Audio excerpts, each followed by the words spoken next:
ಸುಕ್ಷೇತ್ರ ಹಿರಿಹೊಳಿ ದಂಡೆಯಲ್ಲಿ ಇರುವಂತ ಬಬಲಾದಿ ಕ್ಷೇತ್ರ ಏನೈತಿ, ಈ ಬಬಲಾದಿ ಕ್ಷೇತ್ರದೊಳಗ 1894-95ರಿಂದ ನಮ್ಮ ಪೂರ್ವಜರಾದ ಗಂಗಾಧರಪ್ಪವರು, ಅನಂತರ ಚೆನ್ನಯ್ಯಪ್ಪನವರು, ಅನಂತರ ಇಲ್ಲಿವರೆಗೆ ನನ್ನ ಮರಿಮೊಮ್ಮಗನ, ಇವತ್ತು ನನ್ನ ಹೆಸರು ರವೀಂದ್ರ. ಇವತ್ತು ಈ ಕಾಲಜ್ಞಾನವನ್ನ, ಈ ಕಾಲಾಂತರ ಗುರು ಅಪ್ಪಣೆ ಮೇರೆಗೆ ಈ ಕಾಲಜ್ಞಾನವನ್ನು ನಾವು ಸಾರಿವಿ. ಮತ್ತು ಈ ಕಾಲಜ್ಞಾನವನ್ನು 400 ವರ್ಷದಿಂದ ಏನು ಅಪ್ಪವ್ರು ಚಿಕ್ಕ ಬರೆದಿಟ್ಟಂತ ಕಾಲಜ್ಞಾನ, ವರ್ಷಕ್ಕೆ ಒಂದಪ್ಪ ಅನ್ನೋದು. ಈ ಒಂದು ಕಾಲಜ್ಞಾನ ಯಾರ ಕಡೆನೂ ಇಲ್ಲ. ಸದಾಶಿವಪ್ಪನವ್ರು ಕೊಟ್ಟದ್ದು ಗಂಗಾರಪ್ಪನವ್ರ ಕೈ, ಮತ್ತೆ ಯಾರ ಕೈ ಕೊಟ್ಟಿಲ್ಲ. ಮತ್ತೆ ಇನ್ಯಾವ ಕಾಲಜ್ಞಾನ ಈಗ ಎಲ್ಲಾರು ವಾಸ್ತವಿಸ್ತಾರೆ ನೋಡು. ನನ್ನ ಕಡೆ ಕಾಲಜ್ಞಾನ, ನಿನ್ನ ಕಡೆ ಕಾಲಜ್ಞಾನ ಅಂದ್ರ ಇವು ಎಲ್ಲಿಂದ ಬಂದು ಕಾಲಜ್ಞಾನ? ಯಾವ್ದಕ್ಕೂ ಸಂಬಂಧ ಇಲ್ಲ, ಯಾವ್ದಕ್ಕೂ ತಾಳೆ ಇಲ್ಲ. ಅದಕ್ಕೆ ಪ್ರತಿ ವರ್ಷ ಹಿರಿಹೊಳಿ ದಂಡೆ ಫಸ್ಟ್ ಪರಂಪರೆ ಭಾಗವಾಗಿ ಹಿರಿಹೊಳಿ ದಂಡೆಯಲ್ಲಿ ಕಾಲಜ್ಞಾನ ಗುರು ಅಪ್ಪಣೆ ಐತಿ. ಈ ಕಾಲ ಸಾರ್ತಿದ್ವಿ.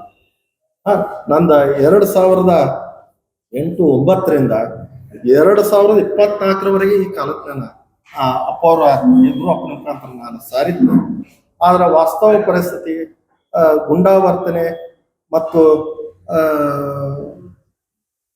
ಒಂದ ಅಡ್ಡಿ, ಆತಂಕ, ಭಯ, ದೌರ್ಜನ್ಯದ ಮುಖಾಂತರ, ಹುಡುಗರು ಗುಂಪುಗಾರಿಕೆ ಮುಖಾಂತರ ಅಲ್ಲಿ ಅಡ್ಡಿ ಆತಂಕ, ಈ ವರ್ಷದ ಕಾಲಜ್ಞಾನಕ್ಕ ಅಡ್ಡಿ ಆತಂಕ ಮಾಡಿದ್ರು.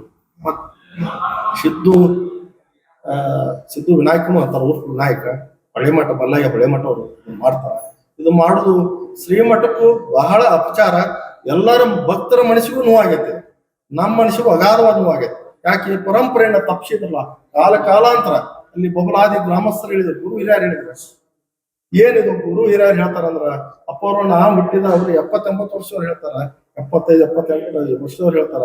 ಅಪ್ಪಾರ ನೀವು ಎಂದಿನಿಂದ ಬಂದು ನಮಗೂ ಗೊತ್ತಿಲ್ಲ. ಈ ವರ್ಷ ಏನೈತಿ, ನಾನು ಬರುವ ಮುಂದ ಅಪ್ಪವ್ರು ಏನ್ ನಡೆಯಾಗ್ತದೆ ಬಬಲಾದಿ ಹಿರಿಯರು ಹೇಳ್ತಾರೆ, ಏನ್ ನಡೆಯಾಕತ್ತದ. ಯಾರಿಗೂ ಅಷ್ಟು ಹೊರಗಿಂದ ಅಷ್ಟು ಹುಡುಗರು ಬಂದಂತ್ರ ಯಾರಿಗೂ ಹೇಳುವಂತ ಧೈರ್ಯ ಬಬಲಾದಿ ಹೋಗುದಿಲ್ಲ.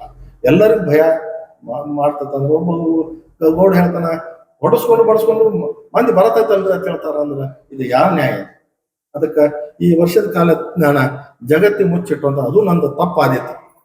ಗುರು ಅಪ್ಪನೆ ಮುಖಾಂತರ ನಾನು ಅಲ್ಲಿ ಆ ಸೇವೆಯನ್ನು ಮಾಡ್ಬೇಕಾಗಿತ್ತು. ನಾನು ಹಿರಿಹೊಳಿ ದಂಡಿಲಿ ಆ ಹೊಳೆದಂಡಿ ಕಾಲಜ್ಞಾನ ಸಾರಬಹುದು. ಈ ಪರಂಪರೆಗೆ ಅಡ್ಡಿ ಆತಂಕ ತಂದೊಡ್ಡಿದವರಿಗೆ ನಾನೇನು ಹೇಳ್ಬಿಸಲ್ಲ. ಗುರುನಾಥ ಚಂದ್ರಗಿರಿ ದೇವಿನ ಹೇಳ್ತಾರ. ಮತ್ತು ಈ ಕಾಲಜ್ಞಾನವನ್ನ ಈ ವರ್ಷ ಬಬಲಾದಿ ತೇರು ಮುಗಿದ 5ನೇ ದಿವಸಕ್ಕೆ ಈ ವರ್ಷ ರಥೋತ್ಸವ ಇಟ್ಕೊಂಡಿವಿ. ಬೆಳಗಾವಿ ಜಿಲ್ಲೆಯ ರಾಮದುರ್ಗ ತಾಲೂಕಿನ ಬುದ್ಧೇಕುಲ ಗ್ರಾಮಗಳು ರಥೋತ್ಸವ ಇಟ್ಕೊಂಡಿವಿ. ಆ ರಥೋತ್ಸವ ಮುಗಿದ ಮರು ದಿವಸ ಏನೈತಲ್ಲ, ಬುಧವಾರ ದಿವಸ ಈ ಅನ್ನಪ್ರಸಾದ ಪಂಕ್ತಿಯ ಮುಖಾಂತರ ಈ ಕಾಲಜ್ಞಾನವನ್ನ ಅಪ್ಪವ್ರು 400 ವರ್ಷದಿಂದ ಏನ್ ಬರೆದಿಟ್ಟ ನಿಜವಾದ ಕಾಲಜ್ಞಾನ, ಅಸಲಿ ಕಾಲಜ್ಞಾನವನ್ನ ಅಲ್ಲೇ ನಂದಲ್ಲ ಇದು ಆಸ್ತಿ. ಅಪ್ಪವ್ರ ಏನ್ ಬರೆದಿಟ್ಟಂತ ಆಸ್ತಿ ಜಗತ್ತಿನ ಆಸ್ತಿ, ಜಗತ್ತಿನ ತಿಳಿಸ್ಬೇಕಾಯ್ತು. ಅದಕ್ಕೆ ಜಗತ್ತು ಹೇಳ್ಬೇಕಾಯ್ತಿ. ಅದು ಗುರು ಅಪ್ಪಣೆ ಅಂತ ತಿಳ್ಕೊಂಡ, ದೇವಿ ಅಪ್ಪಣೆ ಅಂತ ತಿಳ್ಕೊಂಡು ಅದನ್ನ ಆ ಕಾರ್ಯಕ್ರಮ ನಾವು ಮಾಡ್ತೀವಿ ಅಂತ ಹೇಳ್ತೀವಿ.